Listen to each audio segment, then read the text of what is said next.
Hey everyone, good morning. Welcome to the Wednesday Wake Up with the Teach Better team, where we have an opportunity to be live every single Wednesday to kind of catch you midweek and give you some energy, gives you some food for thought as we persevere through an awesome week with kiddos. We are excited to not only hear from you, how's the week been going so far? Happy Wednesday, but also dive into some new ideas, some things that you might want to be keeping in mind as you continue through the rest of your week. And then also take any of your questions if things are relevant, if you're currently problem solving something that you want some more brain power on. So we will be live here in just a second. Go fill up your coffee. And let's get this Wednesday started.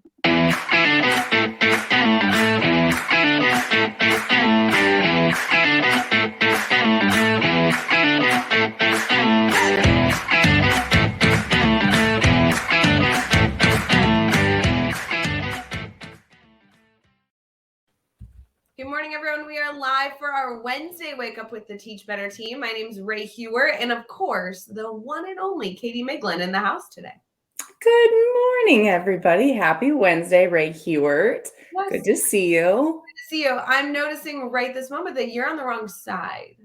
Yeah, I noticed that during the commercial. And What?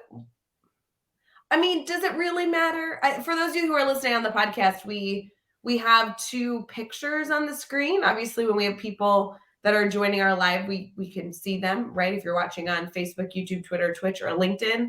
And Katie and I typically are on the other side of one another. Like am I typically on the left and you're on the right? Yeah.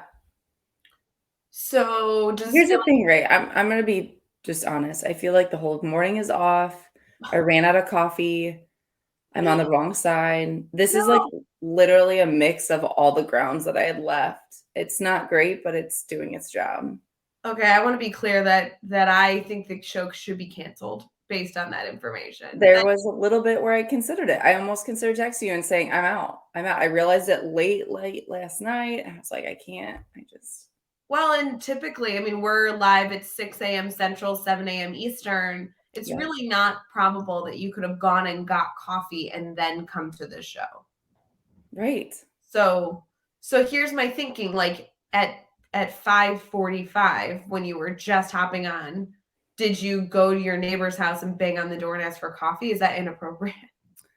I don't know that it's inappropriate, but that requires going out in the cold. So Oh, no fun. I am seeing in the comments lots of good morning messages and Neil Gupta commenting. It does matter. It's messing him up this morning that we're on the wrong side. So I can switch it. It's just going to be super anticlimactic. Katie, are you ready to be switched to the other side? Yes. Da, da, da, da. Yes. There you go. Exactly. There are some suggestions, Katie. First off, I'm embarrassed we're talking about coffee again. But guys, the show's in the morning. It's natural dialogue. There is a suggestion that your husband go and get you coffee. Yes. I think that might negate the fact that you also have two sleeping children, but I mean, maybe go for it. Why not, right? It was a conversation this morning. When I went down and I was in a panic, he said, I can go get you some because he's really sweet. And he is, many of you know from the conference, is the coffee runner. But I decided I'm going to make do with this hodgepodge, and then I will go get some coffee later. It'll be fine. It'll be fine. I get to start my morning with you, Rae Hewart, so nothing can be better. Yeah, I'm like, aren't I giving you enough energy right now that you feel fully caffeinated? Yes. That's what that feeling is, I think. Yeah, that's what that is. So good. Well, we promised we won't talk about coffee the whole time, but this is a part of waking up, right? Like getting your routine in place, getting your coffee in place. And we've had conversations about like, what are people's routines? Do they wake up and work out? Do they drink water, tea? This is a thing we've done before. We're very intrigued by it because you and I are pretty much just a wake up and drink coffee. Those are our focuses. Well, I do think it has to do with what time your day is getting started. And obviously, for some people, that might be the same time Monday through Friday. Right. Maybe there's a little variation in there. And then weekends are completely different. But good morning, everyone. It's so good to see you. I guess I would like to know if you are somebody that's accomplished more than just getting up today. Let us know in the comments. Because in reality, like you and I are the only ones physically on camera right now. we might be talking to people that are still in their PJs laying in bed or just now Okay. brushing their teeth and haven't even gotten their coffee. Or I will say for those of you on the East Coast, they could be like dressed, coffee, already have driven to work. Like we have a lot of variation here. Or maybe people are like working out. Oh, yes. Run faster. Is that a thing? Run faster. This side is funny because we just had admin mastermind yesterday. It's every single Tuesday, Yep. every morning. And for that admin group, you have such a variety. It's at 8 a.m. Central, 9 a.m. Eastern. So you're either getting like a principal who's been in the office like already 2 hours plus, or you're getting somebody who like is just getting their day started and like working out. Like we always have 2 or 3 people that are like running on treadmills. And then you have other people that like are only calling in because they haven't gotten dressed yet and they're like talking to the crew. They're like listening in. So. Right. Or they're like taking their dog out for a walk or something. Yeah, it is very interesting. I love that there's comments coming in right now, doing laundry. That's impressive. Can I just say, I'm so envious of the person who put this comment up. I really need to do laundry. Like, I know this might be like too much information, but it's November 2nd, and I need to do laundry from the conference. Okay. The conference is the 14th of October. No, I know. I knew what the date was. I was just letting that sit for a second. I just really need to do laundry. That's all I'm saying. So good for you. Yes. Good job doing laundry, Elijah. All right. Neil Gupta is dressed, heading to work. Nice. Neil, safe travels and enjoy your cup of coffee once you get there. Cheers, friend. Cheers. Cheers, friend. Yep. Andrea's still laying in bed. Andrea, I think morning snuggles are the best way to start your morning. I'm not going to lie. Yeah. So continue to enjoy those. Mm-hmm. And look at Adam. Adam's already at work, checking off that to-do list. I will say, Katie, there's kind of a balance here because obviously everybody has different timing in as we cover a multitude of time zones. But you and I were typically get up early and go to school to get work done in the morning versus staying after school and working. I feel like teachers either spend their time in the morning or afternoon. I don't feel like it's typically split even, but maybe I'm wrong. Yeah, I think it just depends on a person's schedule. You know, we worked with people who kind of really came a little bit early, got a few things done, and then did kind of stay and wrap up their day. I felt like both of us were in that sense of like we wanted to start our day, get it going, and then at the end of the day, we were kind of tapped out, which it just works for some people. I also was a person that I took a lot of work home because I worked better at home, which I know a lot of people are anti, and that's fine. It was just better for me personally. So I think, just kind of deciding what part of the day is best for you. You know, some of our closest friends are not morning people, and we know that. So it's just funny to how different people like how their day unfolds. And it, of course, depends on 100 other factors, right? Like if you're shuffling kids around or you have other responsibilities, I get it. But I always liked to go early. I feel like Adam mentioning that he's already at work and trying to stay on top of things, even though I do believe Adam's on the East Coast, which obviously is an hour later for us. But I just think that would totally have been my MO, hanging out. And you often got to work super early. Like sun wasn't even up yet. I know, but I kind of love this schedule. And I guess we get it. Everybody gets their own version of this. But for me, there was like such a beauty of being one of the first ones in the building. School's really quiet, kind of getting set up before the world wakes up type concept. No, I do agree with that. There also is like an evening equivalent of that, too. So just interesting as everyone's getting up this morning. We're thrilled that you're here. And I already see that Andrea is stalking that ambassador application because she has a comment about how somebody applied in the ambassador. I love it. Yeah. Ambassador applications opened this week, Rae. We're going to expand our family here soon. I know. For those of you who may not be aware, we do have ambassador applications open officially. They're open November 1st through the 27th. And full transparency, they really only open once a year. So this is kind of a big deal for us. And not only within our ambassador group, but like I feel like my excitement's really high because anytime you get to do something that feels like it's an annual thing it's an exciting time. And you guys have all month to apply. The application shouldn't take more than 15 minutes. I know Neil was in the comments. It looks like he may have filled it out. So Neil, if you can confirm, it's a relatively quick application. We're giving you 27 days simply because we know that finding 15 minutes ain't easy. So we wanted to make sure you had multiple weekends, multiple weeks, maybe even a Thanksgiving break included, where you could kind of set aside some time. It really is asking you some reflective questions. Yeah. There's a super, super, super quick 1-minute video that no one will see except for those people who are viewing those applications. And they just, like I said, it's just kind of getting the right information from you to see if you're a good fit to be an ambassador.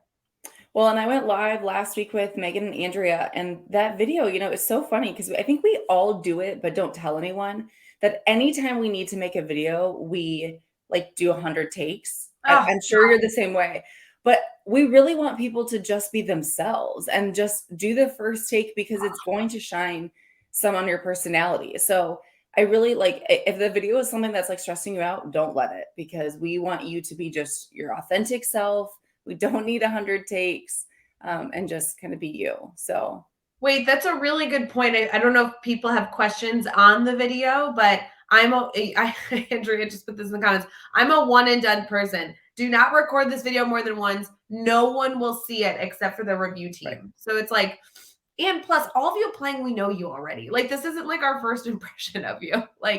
We know how it is. And we're not evaluating this for the creative nature of having the perfect background and the perfect outfit.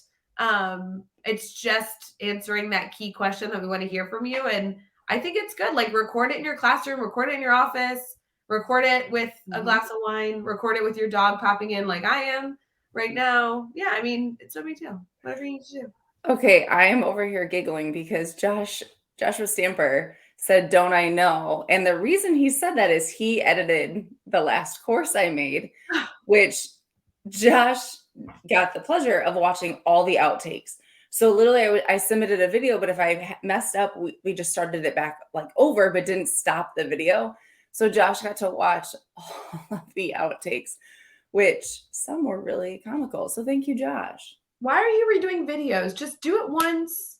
Here's my theory. Here's my theory, and I know you all don't agree. I will be the oddball out. Maybe there's one person in the comments that will be on Rae's team, but you are all educators. You speak and communicate to people for a living. Many of you even stand in front of either big crowds of students or big crowds of teachers and relay information. You only get one take at that, and you do it great every single moment of the day. So I know cameras are weird, but it's that exact same concept. Do it once. I'm sure it was perfect.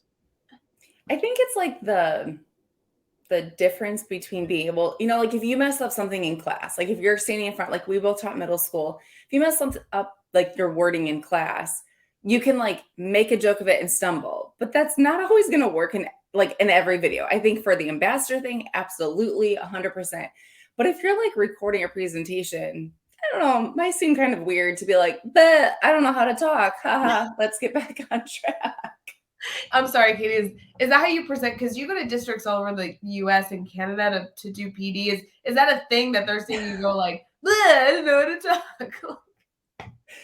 Maybe not. I don't know. Okay, for the sake of this conversation, I guess I do see a difference between recorded content that's viewed by the masses. Yes. This is not one of those things for the ambassador application. No, ambassador application, make the joke, start the laughs, do all the things. And I like Adam's idea. He's maybe I'll record my video while walking around the school. That's exactly the demeanor we're looking for. Selfie it, do it in an environment that either, doesn't have to be perfect because you're walking and recording or whatever. I don't know. Right. Don't be creative. Just do it. There you go, you guys. Rae Hug, her quote of the day. Don't get creative. Just do it. Is that the next Nike ad? Yeah, it's a really good Nike ad. I think that this is my announcement of being sponsored by Nike. Oh my gosh, congrats. Cheers to Rae Hug being all right. We are going to maybe do better than those terrible sentences of don't get creative, just do it. We're going to play this really quick commercial that essentially says you should apply to be an ambassador, and then we'll get back into the show.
for the Wednesday Wake Up here with the Teach Better team, and we are so excited that you're choosing to spend your morning with us. So we have had some thrilling conversation thus far in the show, which I literally can't recap for you because it was about nothing. It was just telling you that we appreciate you, that you should have an intentional morning, that you should drink coffee, and that you should also apply to be a Teach Better ambassador. And that's kind of my recap thus far. So 17 minutes in. Katie, did I miss anything?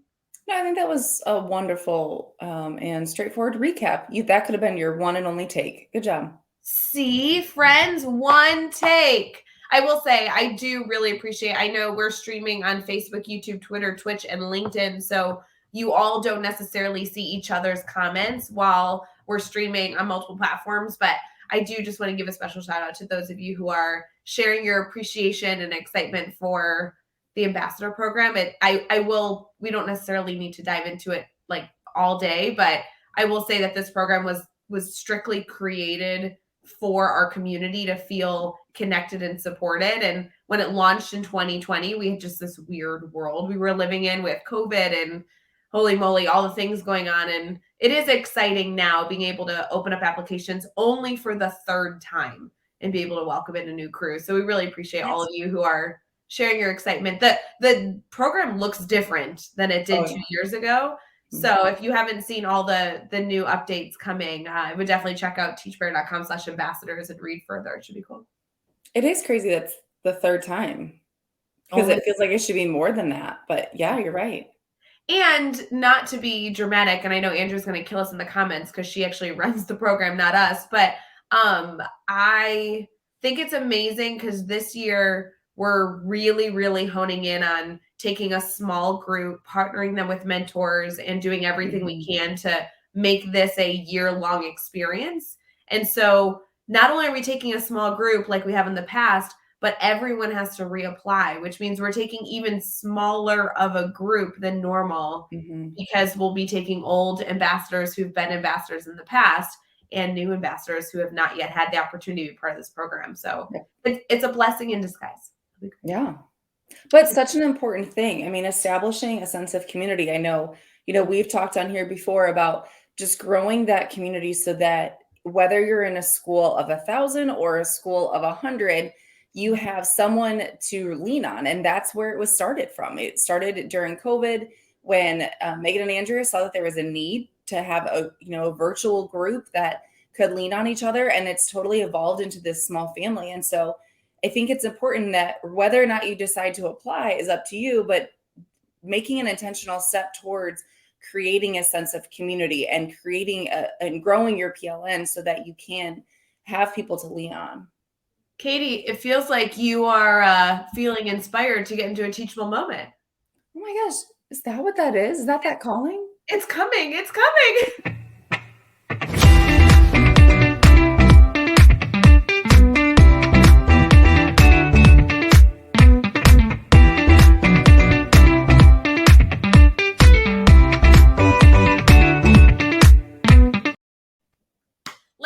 Our teachable moment, friends. This is a moment every single Wednesday wake up where we like to come together and talk through a concept. This is not only a concept that we're all working to be better in so we can kind of create our vision for how we fit into this idea, but also to create some call to actions. Is there something we can do today? Is there something we can do tomorrow that will take 3 seconds to be better in this area? There are a lot of different things that are relevant in November. We know so many educators who are just persevering through their fall semester thus far. But Katie, I know we had a specific concept today that really can not only help us this week, but hopefully throughout the month. Well, and it's going off of the ambassador application and kind of what we've been talking about, but how you can grow your community to benefit not only you, but your classroom. And so kind of expanding, going beyond the walls of your classroom. I know we've talked about that before and how you can talk to people in the hall or how you talk to people in lounge. Like we had a teachable moment about that. But kind of just beyond even your school and where do you go to get that sense of community? I know lots of people turn to social media. There's lots of people out there. We have a private Facebook group. We have our ambassador group, but really kind of thinking through why do you need a sense of community? Because yes, we have our friends, we have our family, we have the people we teach with, But at the end of the day, where are you getting your inspiration? Where are you getting the creative ideas? Where are you, you know, tagging people in when you need help with something or you need to like talk through something? Where are all those, people when you need those things? Because I'm going to tell you, Marsha Harrell, my mom, is great for a lot of things, but she's not going to be able to give me a whole lot of advice on a lesson plan. And she's not going to be able to talk me through when something doesn't go well in my classroom.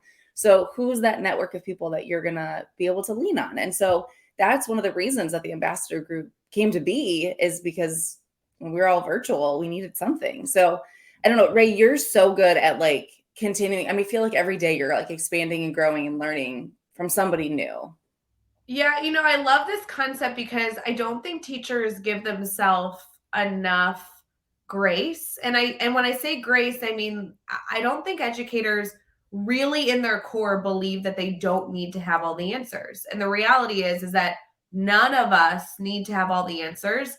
I've tried to come to accept that because, to be honest, I'm not smart enough to have all the answers. I won't know everything. I know that that won't be possible even if I studied all day, like all night.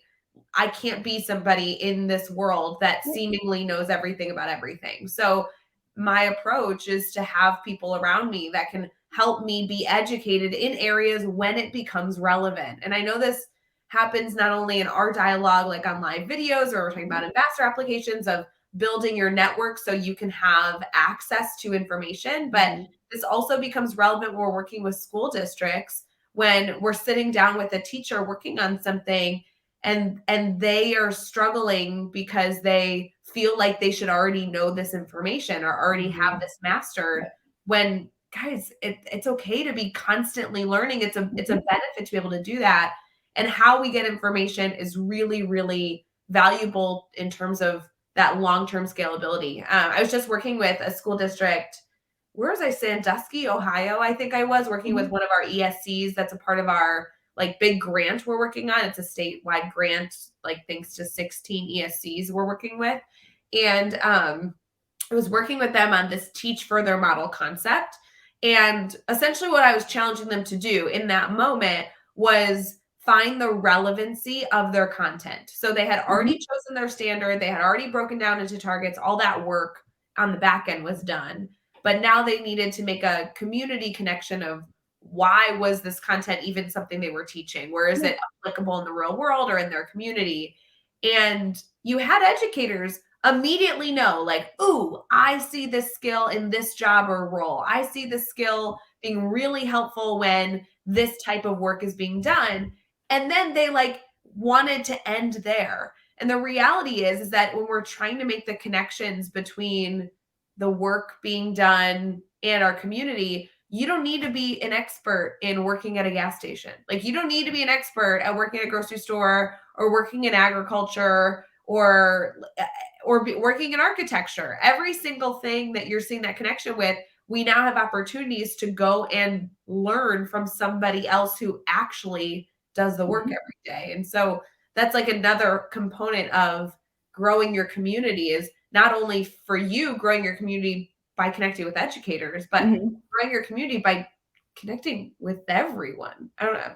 What are your thoughts on that? Well, I think that you hit on something kind of powerful, in that, sometimes educators kind of cling to educators. I know if, you and we hang out with friends, almost all of them are educators. And so it's just, it's a personal career. It's a personal, job. So we tend to lean on people who have a similar, mindset. But with that being said, that also kind of narrows in your life experiences. And so, being able to expand to people outside of the education world and get to know people in other fields then allows you to learn about those other fields so that you can be a better advocate for your students too. I always think it's interesting when I learn about a job that I've never heard of, or something someone does in their career that it's like, whoa, tell me more about that. And so not only it's good for you just to be more knowledgeable, but also to be able to then tell that to your students and be able to help them. I mean, I think it's kind of cool to see like a student go, oh, I think I want to do this. And I know, Rae, we've talked about it before, but the team that I was on, we did an interdisciplinary unit where we pulled in people from the community, much like what you said, Now, I'm not a detective, I'm not a police officer. There's so many things that I'm not, I have no experience in. So being able to pull these people in, and we had a person, now I'm blanking on what they're called, but they're the person that types in a courtroom. Yeah. And we had so many students that were like, this is the coolest job ever. I want to do that. I didn't know this was a thing. And so you're giving your students that experience, whether or not you're speaking on it, depending on what your school allows, or if you're bringing someone in, you're exposing them to a different field, a different type of person, and you're learning something too. So there's lots of benefits, I think, to kind of going beyond the walls of education and learning. Well, and that was a big discussion we had at the very end of this workshop. I'm still reflecting on the same PD we were doing, where we were looking at creating experiences for students. And one of the teachers I was working with was like, yeah, I get it. We're like creating fake experiences for them. And I'm like, it doesn't have to be fake. Like, this is not an educator coming in, putting on a cool outfit and setting up an experience for a student necessarily. That could be Right. where it ends. And, Mhm. I'm not necessarily saying that that's a bad idea, but you're limiting then the exposure that you can give to your Yes. students to see the practicality of this role being beyond the situation you're putting them in. Yep. When we're able to bring in other knowledge, whether that means physically bringing in the people into our school or just hopping on a phone call and gaining perspective about what that job actually Yeah. looks like, now we're really able to like really paint a picture for students. Mhm. And it's not fake because we're exposing them to really relevant information and content. So this workshop specifically challenges teachers to go beyond identifying where it exists in the community, but actually reaching out to them, maybe just as a phone call away, or maybe to Mhm. do more.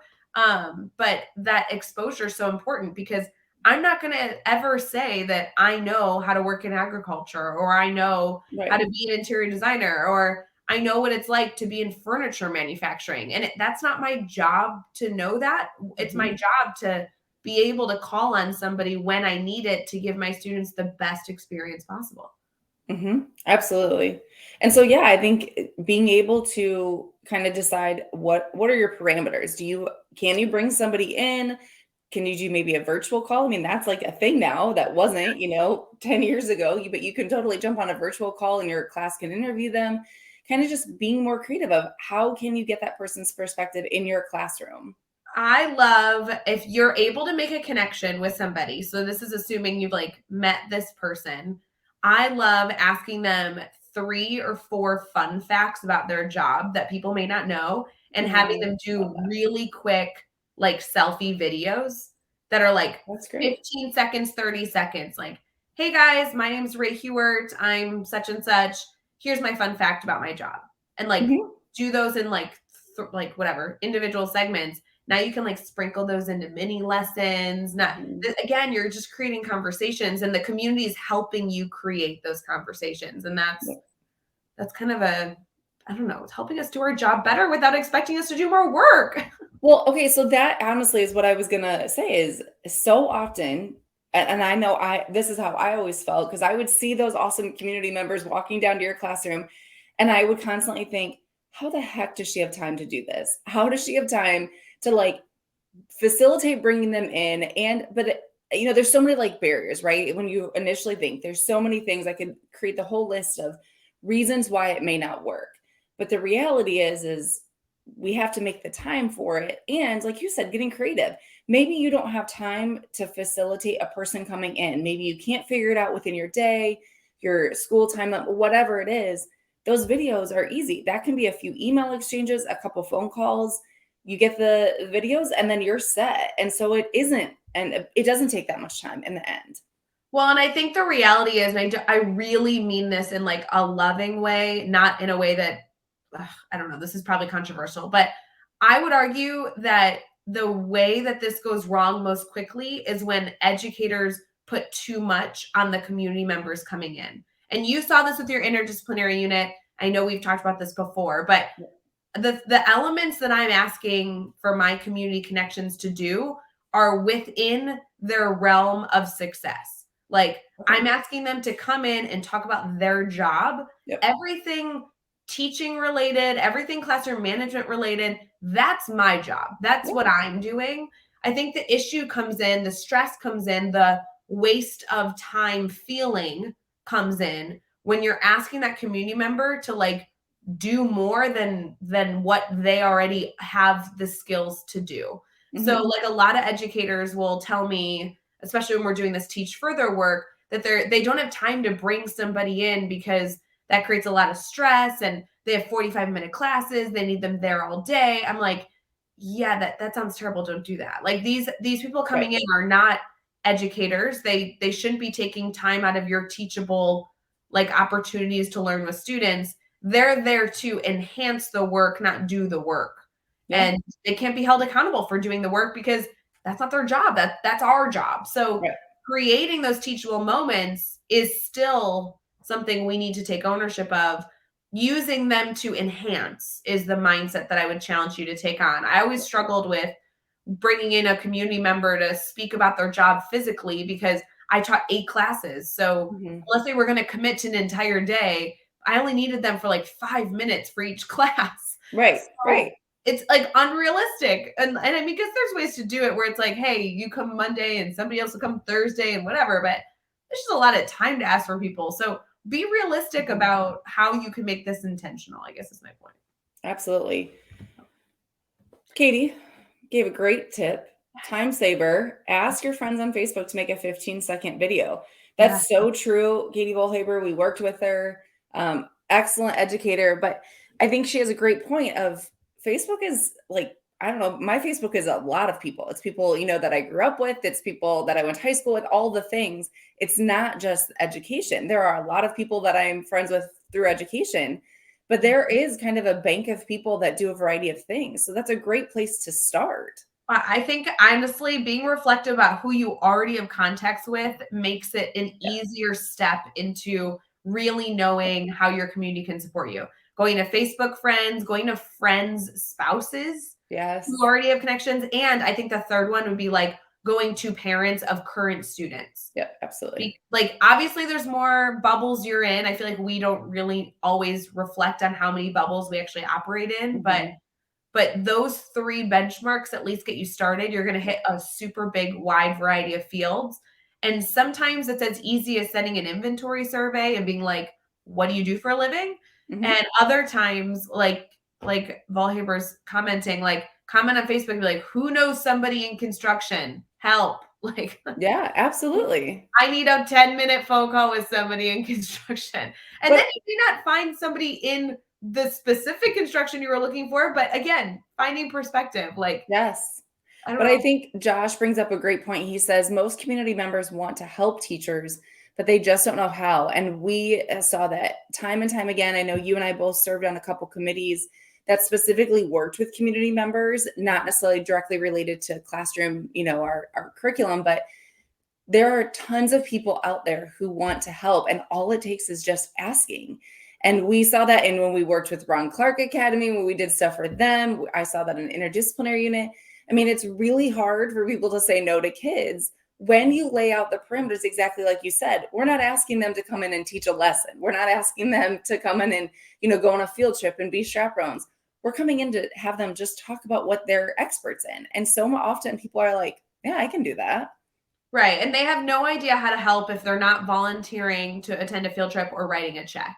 And the reality is we're not looking for money, but a lot of them have access to funding that they can't actually write you a check for. So there's so many connections that once a conversation starts, you might actually have access to more resources than you think. I mean, that's a huge element of the Teach Further model that I know a lot of you have taken in our academy course or have experienced training with the Teach Better team is like a pack of pencils for a business is nothing. And a pack of pencils for a school is gold. And yet we don't necessarily do a good job sharing our resources or helping with that perspective. So when you foster those relationships, you actually get access to so many things that you may not even know right now have that big impact. So I love that we're brainstorming this. I think that there's a practical realm of this conversation. Like, what can you do this week that isn't overwhelming when you already have a big to-do list? And then like a long-term vision dream that is like much bigger and not necessarily something that we can duplicate overnight. So I think for our morning challenge, we really need to get into what the specific, like what can be done just today that will take 15 seconds to be better in this. And that will be kind of a good direction for us later in the show. Before we get into our morning challenge, I would love to get into our community spotlight, if that's okay. Ooh, let's do it. Let's do it.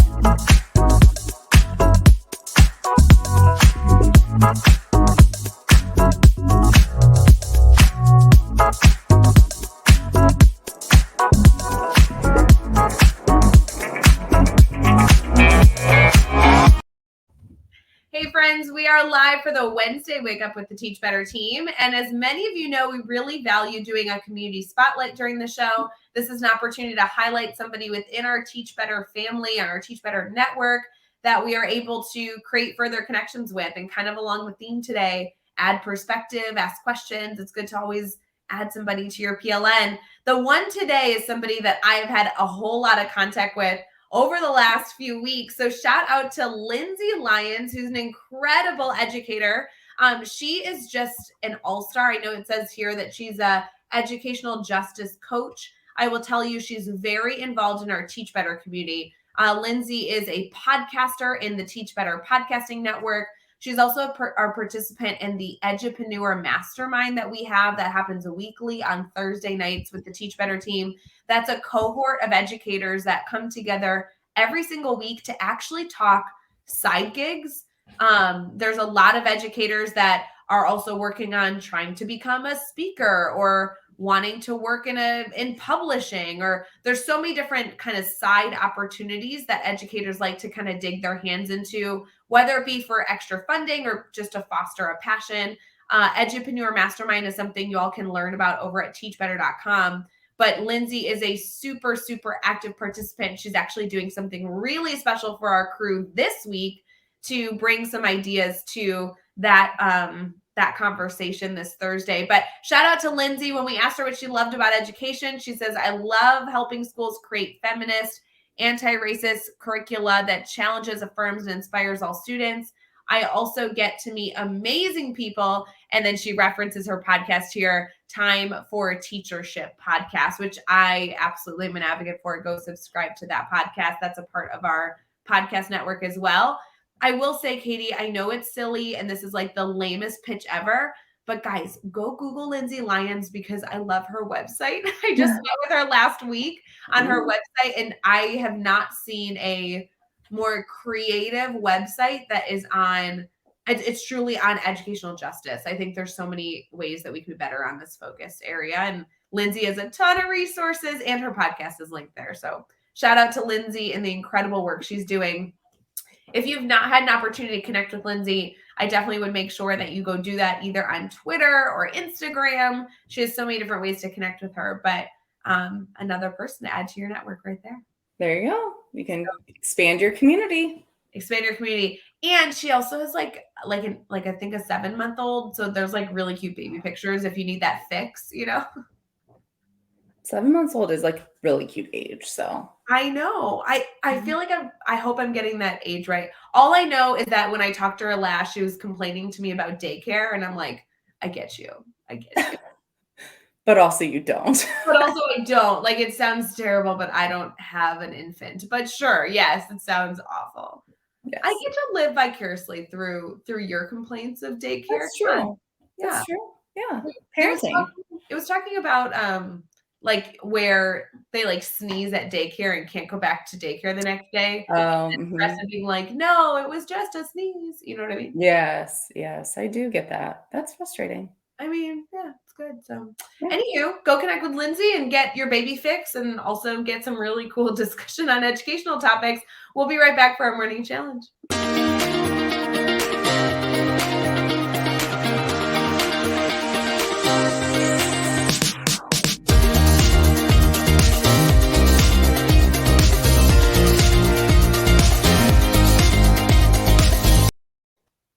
Katie, morning challenge time as we wrap up the show here for Wednesday Wake Up, streaming on Facebook, YouTube, Twitter, Twitch, and LinkedIn. Are you ready? I'm so ready. Are you taking this one on, or do you want me to?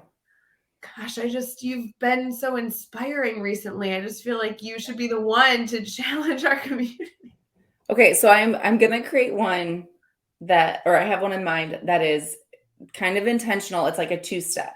Okay, Oh, so wait, 2 steps. 2 steps on a Wednesday. Do you know it's Wednesday morning? you're only gonna accomplish the first step this week, or Okay, even this month, maybe.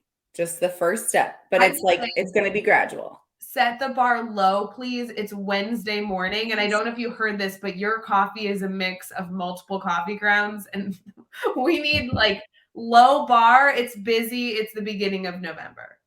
Okay, okay.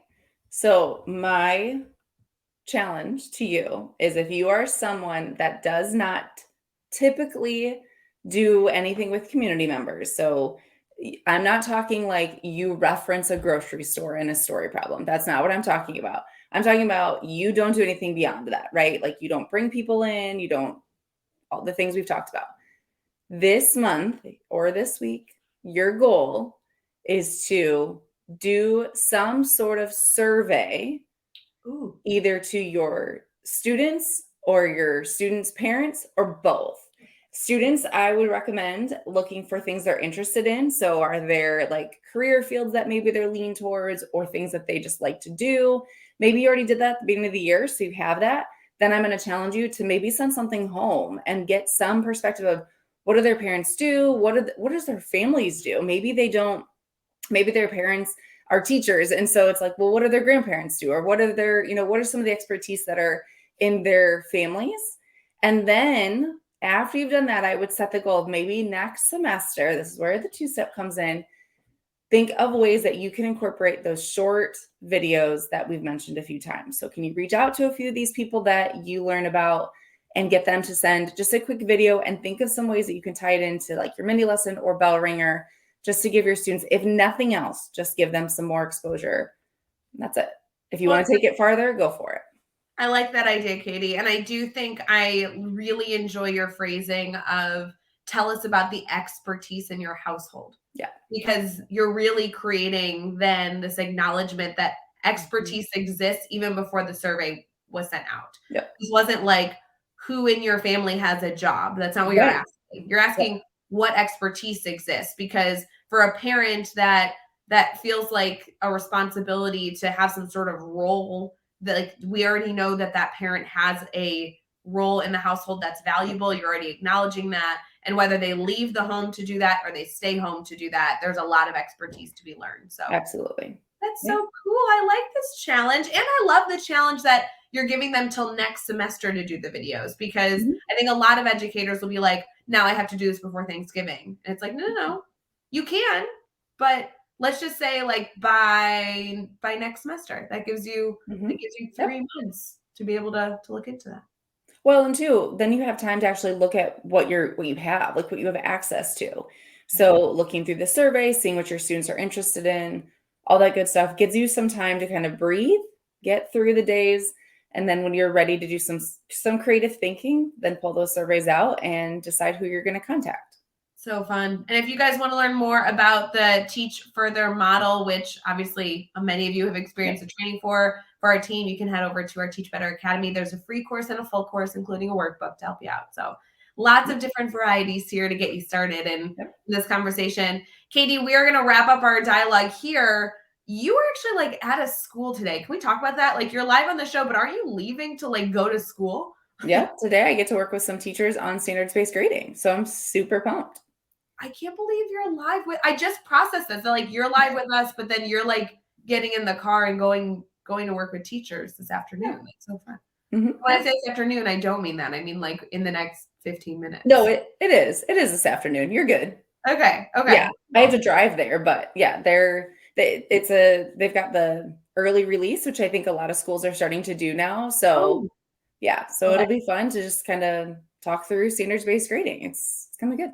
I love it. We won't even open that can of worms right now because it's Wednesday morning. So Yeah, like, too early, and I need better coffee for that yes, conversation. absolutely. You go get more coffee. We are going to wrap up the show here. I do want to give a special shout out again to those of you who have already applied to become a Teach Better ambassador. Don't forget, you have all month if you haven't done that. It closes on the 27th, so you literally have 25 days. So take your time. It takes 15 minutes, one take on your video.